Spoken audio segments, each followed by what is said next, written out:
Hi, everyone. I'm Kathy Schmitz, Executive Director of the Vilas County Economic Development Corporation. And thank you for joining us. I'm really excited about today's Lunch and Learn entitled, How Did She Do All That? Vilas County Women in Business Achieving Work-Life Balance. With 55% of businesses in Vilas County being owned or co-owned by women, this is truly an important topic. So together, we'll learn from a fabulous panel of accomplished women business leaders who will share their personal experiences and proven strategies for achieving work-life balance. These leaders are, first, our keynote, Catherine Dunn, President and Chief Visionary Officer for the Wisconsin Women's Business Initiative Corporation, or WIBIC. Following Catherine will be two panelists, Dr. Bobby Fields, Vice President of Academic Affairs for Nicolet College, and Kelly Cooper, founder and president of Lake Time Management and a VCEDC board member. Before we begin, we extend our special thanks to Associated Bank for their generous support of this program and who support small business and our mission to build a strong, resilient Northwoods economy. And so what questions do you have for Catherine, Dr. Fields, and Kelly? Please put them in the chat and we'll answer them right after their remarks. So Catherine, we'll start with you. Take it away. Kathy, thank you, and good afternoon, everybody. Thank you for the invitation to join you today. I really appreciate the opportunity to just share and to listen and learn from the other panelists. I'm attempting to share my screen, and I'm hoping that it's actually working. Are people able to see my screen? Yeah, great. Thank you. Now let's see if I can get it in presentation mode. So, thank you, Kathy, for the introduction. My name is Catherine. I have been the president of WIBIC now since May 1st, so relatively new in this role. And I'll tell you a little bit about some of the prior history. But I thought what I would do is just tell you a little bit about WIBIC to give you some context, and then talk a little bit about some of the rest of my life and sort of how I strive for work-life balance. And I apologize for the voice. I have a little bit of a thing trying to take hold, and I'm fighting it. So WIBIC was started in 1987. We grew out of the women's empowerment movement. For those of you who are old enough to remember, this was a time when women found it really hard to get access to credit of any kind, even credit cards, and then also access to quality business training or entrepreneurship supports were really hard to find in our community. And so a group of pioneering women from the Milwaukee community came together and started the organization. We have been doing exactly the same thing that we started doing, which is around access to capital and quality business education and training. So fast forward, we're almost 40 years old now, and we still do those core things. We do access to capital. So we have two different lending programs, which I'll share a little bit about. We do business classes and training. We have financial wellness and credit programs. And then we also do coaching and connections. So opportunities for business owners to come together and network, learn from each other, learn from business leaders. We're statewide, so we have 6 regional offices right now across the state of Wisconsin. We are a community development financial institution, so we work with the Department of Treasury and access some of the capital from them that we in turn lend out across our small business borrowers. We're funded by a number of different sources, including the Small Business Administration, Department of Agriculture, Department of Treasury, and then in local regions, different municipalities support us either through community development block grant dollars because we help advance the economic development mission, or banks support us, as well as different types of foundations, community foundations and private foundations. As I said, we do classes or training. This really is around how to start a business, exploring entrepreneurship, accounting, marketing. We offer them in both English and Spanish. Our core program, I would say, is around business planning. So we offer a 9-week business planning series that really helps people not just write a business plan, but understand what goes into the business plan, why it's important as you manage starting a business or expanding a business, understanding your financial projections, how to do forecasting, etc. We also do credit or financial wellness, which really helps work with people who might have a negative relationship with money, might have a trauma relationship with money, might not understand how to do budgeting, personal financials. And so we spend a lot of time teaching financial capability. We have a program where individuals can save and have their funding matched through match savings account. Those funds can then be used to help buy a home, buy a car that can help them get to work, start a small micro business, pay off predatory debt, and also go back to secondary education. So go back and pay for tuition at a technical college or a university. Core to our mission is capital, access to capital. We have two different capital programs. One is our sort of traditional lending platform, which is you can access loans for starting or expanding a business of up to $350,000. Majority of our borrowers are folks who are starting a business. Many of them are referred to us from banks because banks struggle to lend to startups. They don't have the history of successful years of business to sort of evaluate their request on. So we partner with the banks, they send them to us. We encourage them to stay connected to that bank because they need depository or merchant card relationships. And so it's really a very positive relationship. We also manage Kiva platform. Kiva is a crowdfunding platform. We help the entrepreneurs get their story crisp and ready to go online and then help them market the investment opportunity. So they bring friends and family as a starting sort of circle of lenders to invest in their small business. And then we help push that out and promote it among sort of a broader array of constituents who want to be part of supporting a small business getting started in Madison or in Racine or in Milwaukee or in, across the state.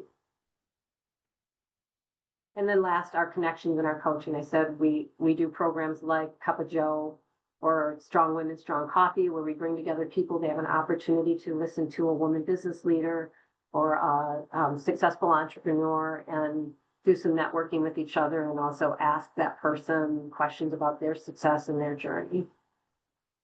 It's really our small business coaches, which are the secret sauce to our program. When somebody closes on a loan with us, they're assigned a small business consultant that stays with them through the life of the loan. So they have access to somebody who they can bounce ideas off of, or if they need very specific help in addressing an accounting or a finance issue or a marketing question, they can reach out to their small business consultant. And that person, if they don't have the answer, they know where to refer that our client to and help them get the help that they need. So since we've been started, again, we're pushing close to our 40-year anniversary. We have lent out, this number is a little bit dated, but more than $130 million in really small loans for businesses across the state of Wisconsin, serving more than 11,000 small businesses either getting started or expanding and helping create or retain about 16,000 jobs across those small businesses. So that's a little bit about WIVIC, just to give you, again, a little bit of context for the organization that I have the honor and privilege of leading right now. And as I said, I've been in this role since May 1st. Prior to coming back to WIVIC, I worked in philanthropy for about 27 years, managing economic development projects, really working around the space of women empowerment, access to capital, small business supports, primarily in the Milwaukee region. And I say come back to WIVIC because I worked at WIVIC back in the mid-90s for about 3 years before moving into the world of philanthropy. And again, it's an honor to be back here working with this team. So I'm going to share with you, these are pictures of my two families. So you see the WIVIC family, which is our team who's standing on the steps. It's not the complete family, but it's almost everybody standing on the steps of the executive residence over the summer where we had an event there. And then on the left, you see my partner and my daughter.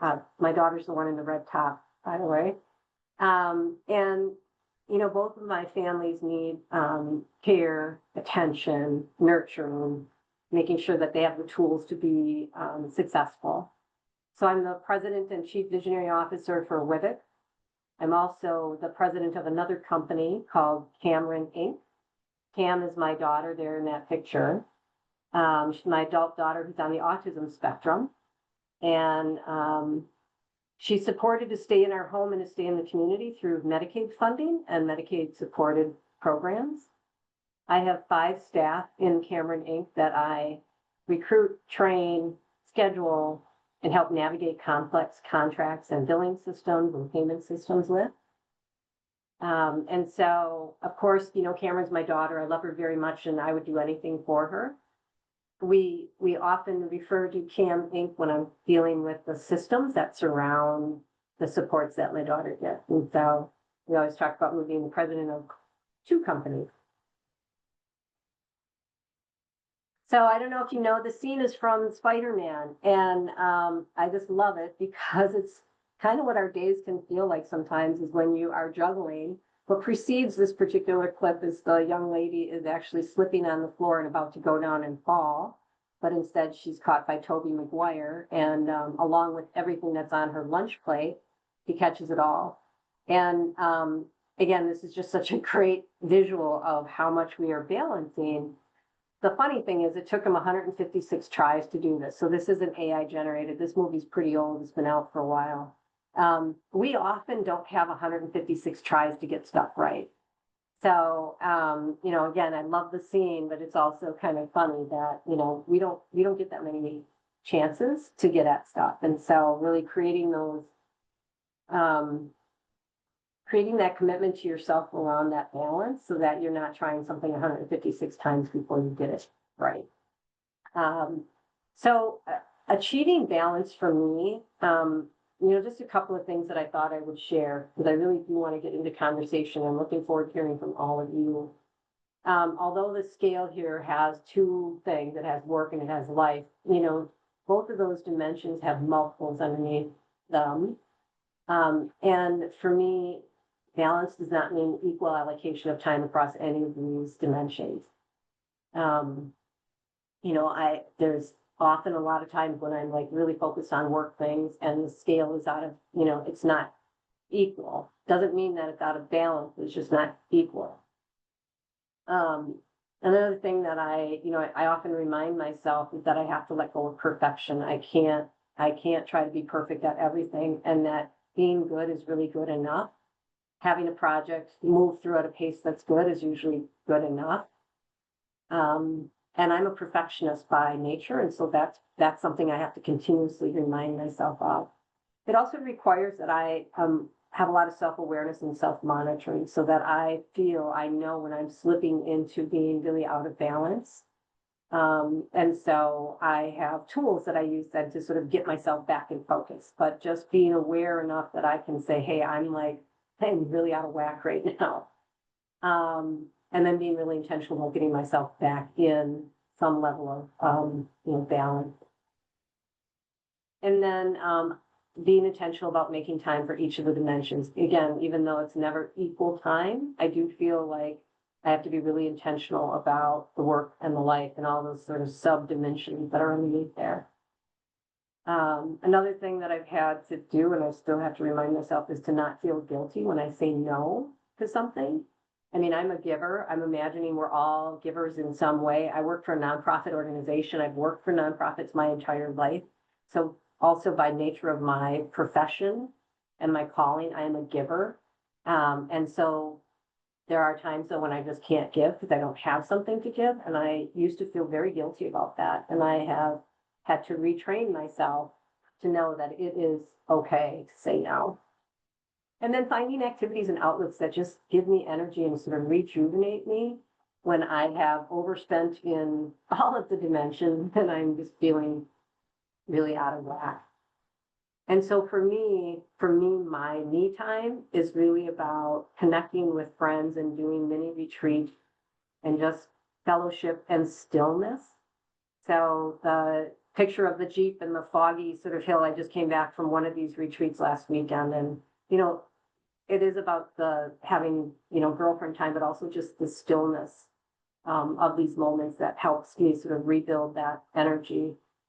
Long runs in the woods helps me certainly, um, find balance not only sort of mentally, but in my nervous system. Like literally running in the woods can have positive impact on your health. So it helps me balance my nervous system. It also helps me when I have to dig down deep to finish a long run, a 50-mile or a 50K. It really helps me remember the capacity that I have and that I can bring not just to that task, but that I bring to other things in my life. And so it's just a really, it's just a good way to also just remind me of those capacities that I have that sometimes I can't always feel like I access. And then last is, just adventures with my friends and being out there and just having fun and keeping those relationships going. And those are the things that give me that energy and really help me, be in balance or feel like I'm in some kind of a balance. I have a couple of tools that I use. Some of these seem so simple, and I like to keep it simple because I don't have time for complicated things too much. Literally, things that are in Outlook that we can use that, I use like color coding my calendar, because those are tools that at least help signal to me at a glance, like what's happening, signal to my colleagues around my office, like, okay, I'm going to be gone. I'm going to be working on board materials, whatever it is. It just gives people, whether or not you should be disturbing me or let me work.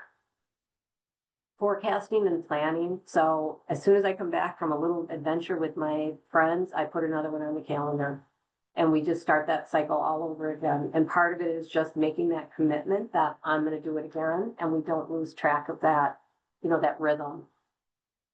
Executive coaching. So particularly in times of big transition where you can get pulled out of sync with, trying to balance all the commitments that we have in our lives. I will turn to executive coaching to help me work through those big transition periods and then pull the tools that I get into other aspects or other dimensions of my life that I need to balance. And so I've used executive coaching throughout my career. I am a big believer in it. It's not a long-term thing, but it's, in chunks when you need it. It's really been helpful for me.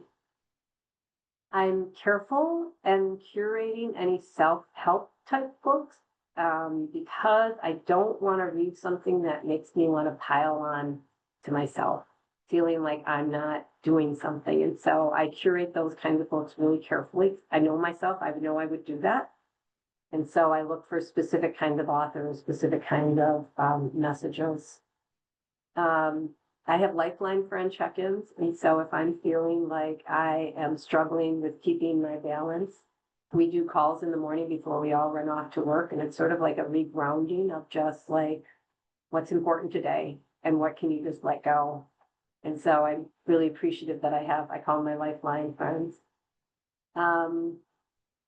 And then setting boundaries or hard lines. So making sure that I maintain from the personal side that I maintain date night, mother and daughter, Sunday afternoon time, and make those really hard and fast boundary lines that don't get crossed. Because it's really easy.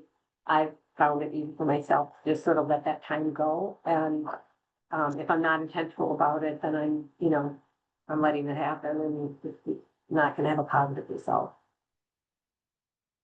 So even with all these tools and with all this, work that I do, there are still times where I feel like I'm out of sync and I'm playing whack-a-mole. And this is literally a phrase that I use when I know that I am getting out of sync. I will be like, oh my God, I feel like I'm playing whack-a-mole. And then when I hear that or when I feel that, it's like, okay, I need to stop and I need to readjust where I'm spending my time. And it might be a lifeline friend call, or it might be I just need to go out and go for a run with some friends and just sort of pull back again and sort of get regrounded. But this is sort of my phrase, and I don't know if others have like sort of these trigger phrases where it's like, okay, when I'm feeling this way, I know I need to reset. But this is one of mine, and I laugh when I hear myself saying it, because it's like, okay, I need to do something. So, to me, balance is really about self-care, and giving yourself, access to these tools, but just permission to use them in maintaining a balance. And so there's a reason why they say put your own oxygen mask on first so that you can take care of yourself and you can be good before you serve others. And I really do believe in that. So I'm going to stop now. Thank you again for letting me just share a few things. And I'm going to stop sharing my screen.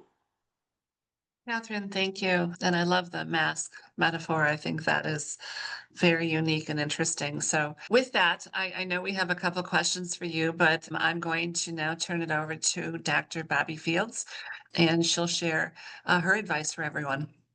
I have to tell you, at one point in my life, I always thought that I would never, ever get to dependent on multiple screens. And now when I work off of one screen, I'm like, where am I going?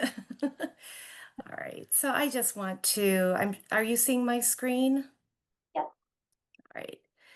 I just want to see if I can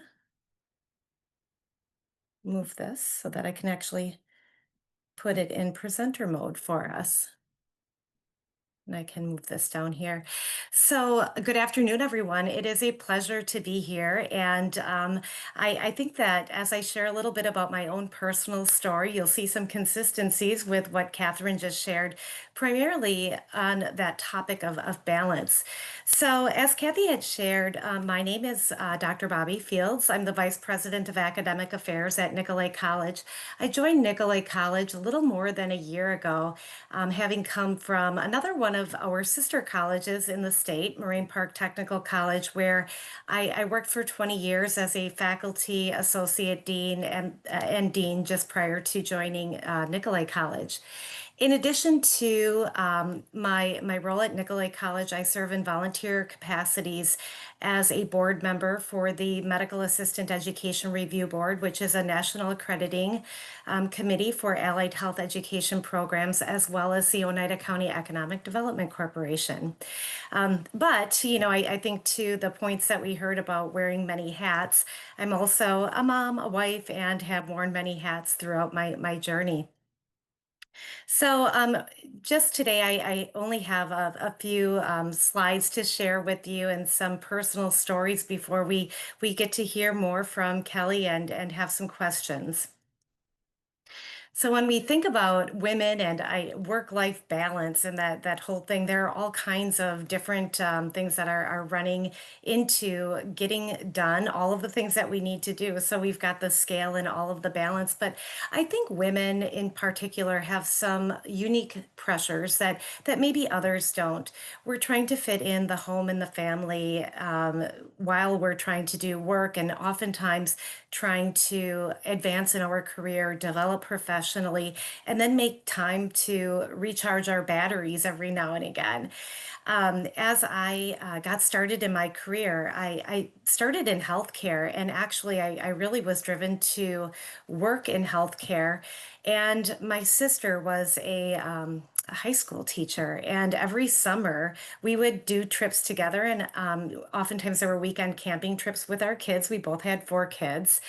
And I can remember that my kids would always cry on Sunday night when I had to pack them up and we needed to leave early. And my sister, who was off all summer, got to stay a day or two extra with her kids.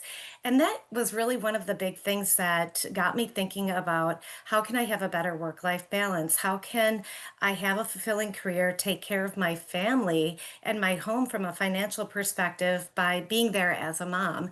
And so that was really a big catalyst for my transition um, from healthcare to higher education. But as I'm going through all of these different challenges and developing in my career, there were some other things that occurred naturally through that transition that I think were unique and created a little bit more of a pressure for me and those around me. So, some of those common challenges that I think a lot of us really encounter as professional women is the time scarcity. We're trying to fit in all of the many things that are important as people become more advanced in their careers. That in itself is more time consuming. And then to develop in our careers, we have to develop, and that might mean becoming a student or engaging in professional development activities or volunteering to gain some additional experience. But all of that is going on while we're trying to maintain just life that is happening all around us. And I think we heard a little bit about the guilt perspective. I share that this is something that I feel and have felt, and I struggle with even to this day. That there's this sense of needing to be perfect, and then having guilt if you're not there at every single step of the way for your family or friends or for events because something else is competing for that time, which is so scarce. And I know that some resources about support systems was shared out already, or some tools that can be tapped into. But truly, I think there are from time to time a lack of support systems. At one point in my career, and this was when I had transitioned from a faculty to a dean, my direct leader and a great mentor to me had looked to me and said, I think that I've given you all that I can give you. And he had actually asked if I would be interested in executive coaching. And I was like, absolutely, I would be interested in that. And I was so thankful and lucky that I had someone who could, coach me from an external perspective. That perspective that an external executive coach gave me really was so transformational to me as an individual, both personally and professionally. And so I think that logically transitions us to the power of mentorship. You'll see I've got a little quote there from Oprah Winfrey that I really thought was quite heartwarming to read, and it made me start to think about some of those mentors that have really made a meaningful and impactful um, uh, message to the way that I lead my life, both personally and professionally. I think about one of my early mentors. She was a vice president at the healthcare delivery system that I worked for. She gave me courage to look at what I could be beyond what I was doing in that moment. I can remember at the time I had just finished my associate degree, and I was thinking to myself, maybe someday I could be a director level. Maybe someday I could get a bachelor's degree. I had no idea that I would end up where I was. I was early in my career, but had, just great guidance from her as an individual. She, much like myself, had started a career professionally in more of a non-traditional way, started a family early on, and had earned degrees moving um, on as she grew. And it was really, I think, great to have somebody there who had similar experiences to help guide me. One of my other great mentors was actually a male. His name is Dr. Fred Rice. Still talk to him very, very frequently today. He's still employed with the sister college that I had come from, where I was at 20 years, or at for 20 years. The cool thing about Fred, we had started out as faculty together, and I would say at one point in time he was kind of a peer mentor to me. We really did support one another, and he had then accepted a dean position, and I reported to him as a supervisor. And then he ultimately recruited me to an associate dean position, and it was a great experience. I worked with him in multiple capacities, and along the way, I think the mentorship and guidance that he gave to me was really really helpful to me. And while I couldn't relate to him from the perspective of our gender, oftentimes he would remind me that he came from a house full of women and that they kept him grounded. So he had two daughters, and his daughters have all daughters. So it's kind of funny how that all works out. But I also think about, back to peer mentorship and how important that is. A mentor doesn't need to be your supervisor. It doesn't need to be somebody in a role of leadership. It doesn't need to be an executive coach. I actually have gained so much by creating relationships with people that I have served in the same capacity with, or even sometimes my own direct reports, and one of them is here today, have provided so much insight to how I can be a leader and how I can better balance my own life. So when we think about our own, toolbox of what we've had some examples shared already today, which I use all of those things. And admittedly, there are times where I'm playing a little whack-a-mole too. I really appreciated that analogy. But I would say one of the things that I oftentimes refer back to is needing to ground myself and needing to take a mindset shift. So stop sharing there and share one, I would say, funny experience about that mindset shift. As I was completing my doctoral degree, I knew that was going to be a journey. So I actually was very cognizant about getting a network of support in place, from both professional to family to educational. And there was a time where I really felt like I just needed to throw in the towel. I say I'm not reduced to tears a whole lot, but it was one day where I just felt like I had enough. I was doing my doctorate during COVID and I had multiple setbacks, and I just thought enough is enough. So I had asked my husband ahead of time that if possible, if I ever said that I wanted to quit, if he could just motivate me. And he actually, when I told him I was thinking about quitting, he said, "You know what? That's good. That's good. If you want to do that, I'll support you." And I looked at him straight in the eye and I said, "That is not what you are supposed to say. I am doing this." And he's like, "I knew you would react like that." So, anyway, I guess, the people around us and that we surround ourselves with will be so helpful to you and have always been a great tool for me. So, with that, I'll transition over to our next panelist. Thank you. Bobby, thank you so much. What great insight as well. And so before I have Kelly come on, please continue to put your questions in the chat. And also, I'm going to go back to Catherine, and Bobby was kind enough to share mentors in her life. I would love to know who the mentors are in your life as well. So please add those and any questions that you have. And with that, I'm going to turn it over to Kelly Cooper, who is on our board and founder and president of Lake Time Management. Kelly, take it away. Hello, good afternoon, and thank you for inviting me to do this. It's kind of exciting and scary at the same time. I'm not the best public speaker, and it's one of those things in my life that I would categorize it as having a fear of it.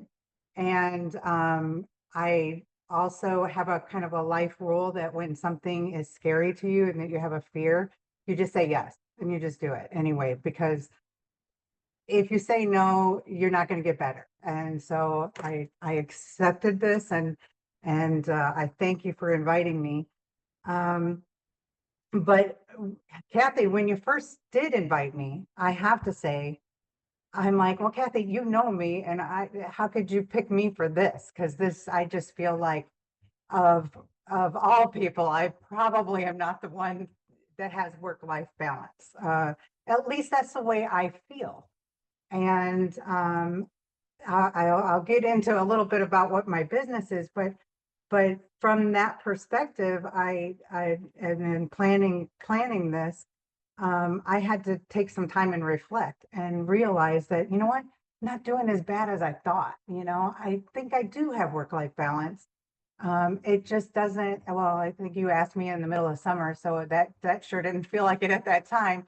But, now that the season's coming to, a close, it gives you a chance to look back and go, there are times when it's absolutely crazy. And then there's times when you can reflect back and go, you know what, we're not doing as bad as we think we are. And so I thank you for inviting me to this, because it actually gave me a chance to stop and pause and reflect on how we're really doing and how I'm doing. I am Kelly Cooper, and I have a company called Lake Time Management. And we serve clients throughout Vilas and Oneida County and counties. And this is a family business. My career started actually coming up here to the Northwoods in 2004. And I came, our family had a small hotel. So for several years, I was an innkeeper, raised my kids in that setting. And all these years later, we're still a family business. It's a different business, but Lake Time Management has kind of come out of that. Going from hospitality, I knew I wanted to start a business, and I looked at what kind of business I would like to do, and I just kind of reviewed my favorite parts of what I already knew how to do, and I kind of cherry picked it, and I said, well, I really love concierge work. I love helping my guest with where to go to dinner and what and how to get things accomplished and who to call for this, and I really appreciated that portion of the business.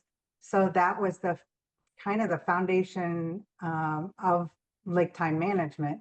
I wanted to do concierge work. So we built a concierge company here in the Northwoods. I'm a member of National Concierge Association. That's a really important association to me because it gives me a chance to see what other people are doing. And to my knowledge, at the very beginning, I didn't see a lot of business owners in settings like ours, in tourism settings. Like a lot of concierge companies were in the big cities. And but I just looked at those models and I'm like, you know what, we could still do it here, and took it on. And all these years later, it's been 15 years, and we enjoy the business. Generally, what we do is we maintain, I guess what you could say we specialize in is we maintain and take care of lake homes and estates today. That's our top role in what we do, and the lifestyles of the clients that have homes here, usually secondary homeowners. It started with just myself, and then I had myself and an assistant, and then myself and 2 assistants. And today we have about 15 to 20 employees. About 6 of them are core staff, and the rest are support, and couldn't do it without them. I mean, they just incredible team we have. And we have many vendors in the area that also work with us as a team. So that's kind of where this business started and is continuing to go. And again, like I said, it's a family business, so I'm hoping that it will continue and pass down to my kids. It's when it comes down to work-life balance and the idea that I was thinking that I really don't keep work-life balance very well. I had to think about that again and realize that I look at other business people, and I look at them and think that they're doing so much better than I am in that sense. And it's not necessarily true. When you get to know other people and you talk to others and stay in a community, being part of the VCEDC and meeting other women in business, I realize that I'm not alone, that the things that I think are not unique to me. And like I said, we're doing all right. There's times in our business is very seasonal. So in the summertime, it is game on, and there's so much activity. All the clients are in town. They're pulling us in every single direction possible, and we feel like we're on a wild ride and we're just hanging on for dear life sometimes. And that's the absolute truth from behind the scenes. Now we try to make it look good, and that we're not, we put on a good face and take care of things as they come along. But I saw with the different analogies, the visual that I have is one that I've had for years. And when I speak about stress or anxiety and things start to go in that direction, the visual I have is the acrobat lady that has the plates on the sticks, and she's spinning the plates, and she's got the plates on her feet and the plates on her head, and she's spinning all these plates. And then you put more plates on, you just keep going, more plates on. And if there was a perfect analogy for how I feel in the summertime, that would be me. I just feel like the balancing of all of these different things between the client's request, the incoming clients, the outgoing clients, the things they need, the projects they have, our team, our staff, the vendors, everything, the bills being paid, everything is just, it's overwhelming at times. And just like Catherine was mentioning, to keep an eye on the, gauge how you're feeling is really important. It's okay to go through stressful periods because that's just what business is. Sometimes there's not a whole, to me, there isn't a whole lot you can do sometimes when things go into the peak season, when we're at our absolute peak. You do your best to provide the best service with a smile and keep it all together. And there isn't, to me, I enjoy it. So that's part of the problem. But to me, it's just, you got to check your gauges. I have a couple of signals that my body gives me when I'm overstressed. One is I get a twitching eye. And another is I start to get a little bit of a short, I feel like a little anxiety, heartbeat and things like that, and I take a step back. You have to, you can't keep going when your body's telling you that you're stressed out, when you're too stressed out. But at the same time, as an entrepreneur, I can honestly say, I love it. I love the stress. I love the pressure. And although I look back and go, is that work-life balance? I enjoy it. And even our whole team kind of enjoys it. We're on, it's like being on stage. You just enjoy it when it's that busy. You just have to be careful. Be careful not to let it overwhelm you for too long and too stressful. But I would say keeping balance is also about making sure that you're not solely, as an entrepreneur, you're not solely focused on just your work life. And for me, that's a challenge because I enjoy it so much. I do have a really great personal life, and of course my family and my children and my grandchildren, and I have a wonderful boyfriend, and you have to balance all of that plus me time. So you've got the pull from your family and your friends, and in my case, a wonderful boyfriend, and yet at the same time, spending time with them, quality time too, not just time, but quality time, able to put the phone down, to put things away for a bit and just focus on who you're with at the time. And that's really important, I feel. And then there's the me time, just sometimes being alone, going for a walk by yourself, or I enjoy being out in the woods and doing some hiking, and I enjoy that a lot. And that gives me the time to get my mind straight. And so just a few of my tips and things, but I hope I helped a little bit. Well, you did. Thank you. And that's why I love programs like this, because today we're sharing just three amazing women leaders in business and who are sharing their stories. And I can tell you, I've had the tremendous pleasure of working with more than half of you on this Lunch and Learn today. And you all inspire me for everything that you're doing. I hear your stories. We work with you. I could read off some names right now, but I can say it's more than at least half of you that are on this Lunch and Learn. So you all inspire me. You all do that work-life balance every single day. And these are real stories, right? That you're sharing. Bobby shared with conversations with her husband, with Catherine, what you shared with your daughter Cameron. Kelly, even health issues can come up from time to time for all of us, right? And yet we still do it. So I guess my question for all of you is, do we say no? I'm not good at it. So what's the best way to say no, that my plate is full, I'm not able to accomplish that? Or do we? Catherine, let's start with you.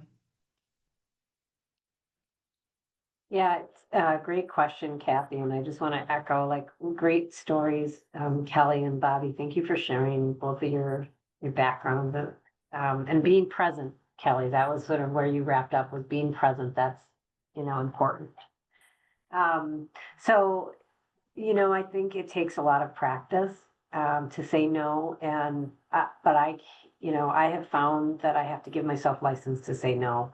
And so I try not to have a hard no because that's sort of not in my personality either, but just not now. Can I do something later? I can't come to this event. I can't speak at this thing, or I can't, come out to this party. Can we get together later? So I try not to have it be like a hard no because, that's just sort of me. But try to offer some kind of an alternative way that we can connect, or I can be supportive or something. But it takes a lot of practice. Earlier in my career, I would say yes to everything, and I would go to like 4 different events on the way home after work. And, but to Kelly's point about really quality time, like I'm sure that, it wasn't quality time where I was stopping in for like 20 minutes. And so just, giving yourself license to say no, not now, but and offering an alternative. Thank you. And Bobby, any thoughts from you? Absolutely. So I would say that saying no has become easier as I have grown professionally. I too used to say yes to everything. And in a way, that probably helped me to advance my career by being willing to take on so many projects. But in the meantime, what was happening is I was probably screaming inside and ripping my hair out, from time to time. But, now looking at things, I have a better understanding of the significance of saying no. And I think saying no becomes an art because while it is difficult to be the sender or receiver of a no message, what I think is important to accompany that is the why. And I think that does help to buffer or help to gain an understanding of why we can't do these certain initiatives right in the moment. But to Catherine's point, that soft no of this is something that we may explore at a future time and then follow through on those things that you said no to. So I have an example of some priorities and initiatives that we're working on at the college. We can't say yes to them because every single one of them, we just don't have the resources from a monetary perspective or a staffing perspective to start 20 new programs, but we could focus on 3. So that would be then intentionally creating some inclusive activities to get people on board to show what it is that we're going to be doing, and then to keep those others on the back burner to review the next go around. Great advice. And Kelly, Absolutely saying no sometimes is necessary for sure. For your well-being, for your health, and even for sometimes the growth of your business. It makes sense to say no when someone's pulling you in the wrong direction. But I also think that there's a time to delegate as well. And in my phase of life or season of life here, having staff and people to work with, I look at the opportunities to be able to share some of the burdens that I have with staff and say, can you help me with this? And then I'm not really saying no, and it's giving someone else an opportunity to grow and to experience. It doesn't all have to come on my shoulder. So that's been a really nice thing to discover in the last few years, is that I'm not alone and I can delegate. And sometimes I even delegate away. I keep very close connections to um, businesses that do some of the services that we provide. And I try not to get too overloaded, and I share. I don't look at any real company here as a competitor. I look at all the companies here that do business similar to what we do as associates and friends, and that we can pass things along as well in a very kind way, you know. So sometimes you have to say no to a client, but here, let me introduce you to so and so. That really helps as well. I think that's a good point as well. And it's that ability to not be afraid to reach out to a colleague and say, hey, I could really use your help with this. I think we can all be better at that, but I think we are getting better at that slowly. And with that, I'm going to turn to a couple of questions that we have here. A question from Lynn. I think this was directed to Catherine. I noticed that there are a few key time periods where women leave the corporate workforce in droves to start their own businesses. From your perspective, what can organizations, companies who are committed to supporting their female employees during those time periods do to improve retention and work-life balance? That is a great question. I think that a couple of things that come to mind. One is around creative scheduling. And so just being open to how can you accommodate, to the extent the business can absorb, how can you accommodate some different types of scheduling than what you might currently offer that would, support somebody stepping out of the workforce part of the time, or having to have time at home to deal with family matters. The other is also creative projecting. And so there are also times where women step out of the workforce because they're stuck in a rut of of a certain role within an organization. And so working on creative project work, and so pulling them into different teams, doing things that are outside of their normal realm of responsibility, and giving them the opportunity to explore other avenues within the setting that they're working. That can be something that is a strong motivator for somebody who, might otherwise step out, but, this gives them the opportunity to explore other things within the company, demonstrate their skills. So creative scheduling and creative project work are two things that, and in my former employer, we actually did some of this work around not just women leaving the workforce, but also trying to attract and retain young people. So just thinking about how do we provide things that are more relevant to folks, different stages of their life cycle. Great, thank you. And I saw a heart go up, so I think Lynn appreciated your answer. And then we have one from Jen. Catherine, I think you've addressed this already, but let us know if you have anything additional. I would love to hear about the tools Catherine uses to get back into focus when she is being pulled too far in one direction. So I am gonna answer this because Jen works, she's one of my colleagues. She works with us at Okay. Wither. She is this fabulous mindfulness person. And so Jen, I do want to acknowledge that I do have a mindfulness strategy that I use. And I'll share that in a second. If I find myself like getting so focused where I am almost, my words, getting spun up, and this is going to be silly, but it really works for me. Sometimes watching puppy videos, I know that's silly, but it just totally shifts my brain. So it literally is impacting my brain and what my brain is able to focus on. And I don't mean like for an hour, but like just 5 minutes of something silly like that. So silly.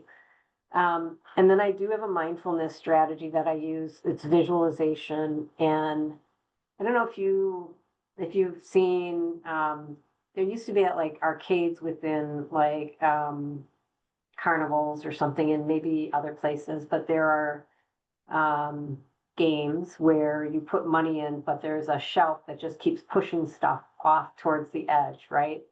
So I use a visualization technique of that, but having sort of the things that I'm overloaded on literally being on that shelf, and just that monotonous motion back and forth of pushing something off the shelf is how I visualize and sort of get re-centered.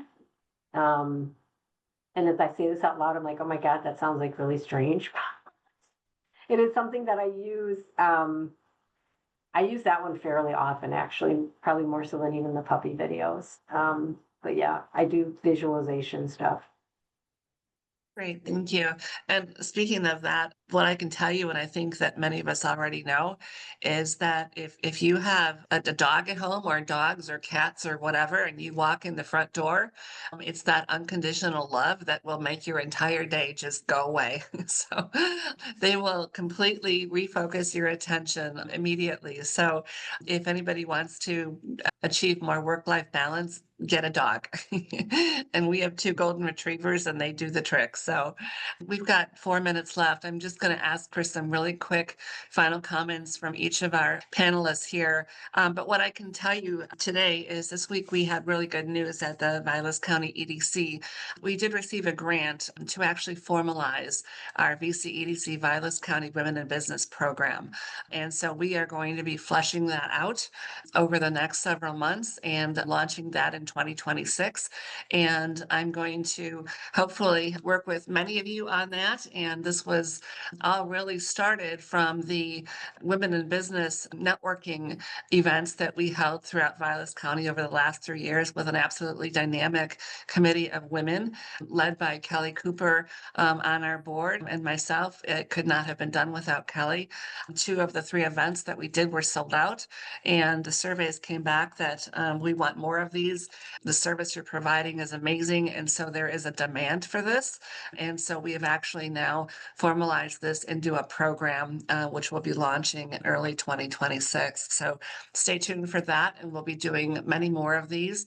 And so I'm delighted that we can all help each other, learn from each other, and help our businesses grow and help us all achieve better work-life balance. And with that, we have 2 minutes left. So I'm going to give everybody 30 seconds here to give any closing remarks. So Catherine, again, we'll start with you. Just thanks for the opportunity to connect and listen and learn with everybody. It's been really a pleasure. And just allow yourself to put yourself first. That's what I'll leave with. Great. And then Bobby. Thanks. I echo Catherine. It was an absolute pleasure to be here today and to connect and hear from all of the folks who were able to attend. I did have one little thought that I just wanted to share, and this is based upon a past experience that I had with an employer. An employer, a past employer, had recognized challenges of women in leadership or just women in the workforce in general, and had created a professional development series. And a male employee wanted to sign up for the event, and at first it raised a couple of eyebrows. But then, when I asked him, I said, I support you going, but like, what is the intent? He said, I work with women. I teach women to be business leaders. I want to better understand the challenges that women are going through. So, what I'd like to leave this group with is spread the word, not only to the women that you work with and know in your networks, but let men know that these events are equally beneficial for them to better support the challenges that women face every day. Great advice, Bobby. Thank you. And then Kelly, last but not least. Well, thank you again for having me. And I also want to say thank you to Dion for her encouragement over here on the sidebar. I really appreciate that. And I guess final words would be, don't be so hard on yourself. Sometimes you think that you are underwater and juggling too much and doing that. And if you really take some time to reflect, you're probably doing just fine. Perfect. So Catherine, Bobby, Kelly, thank you so much. This was truly inspiring. I know I learned a lot, and I hope that everyone attending today did as well. So we will be putting more of these lunch and learns on a variety of topics, but again, stay tuned in 2026 for more women in business programming from the VCEDC and our committee. So with that, have a wonderful day, and please do reach out if we can ever help in any way. Thank you.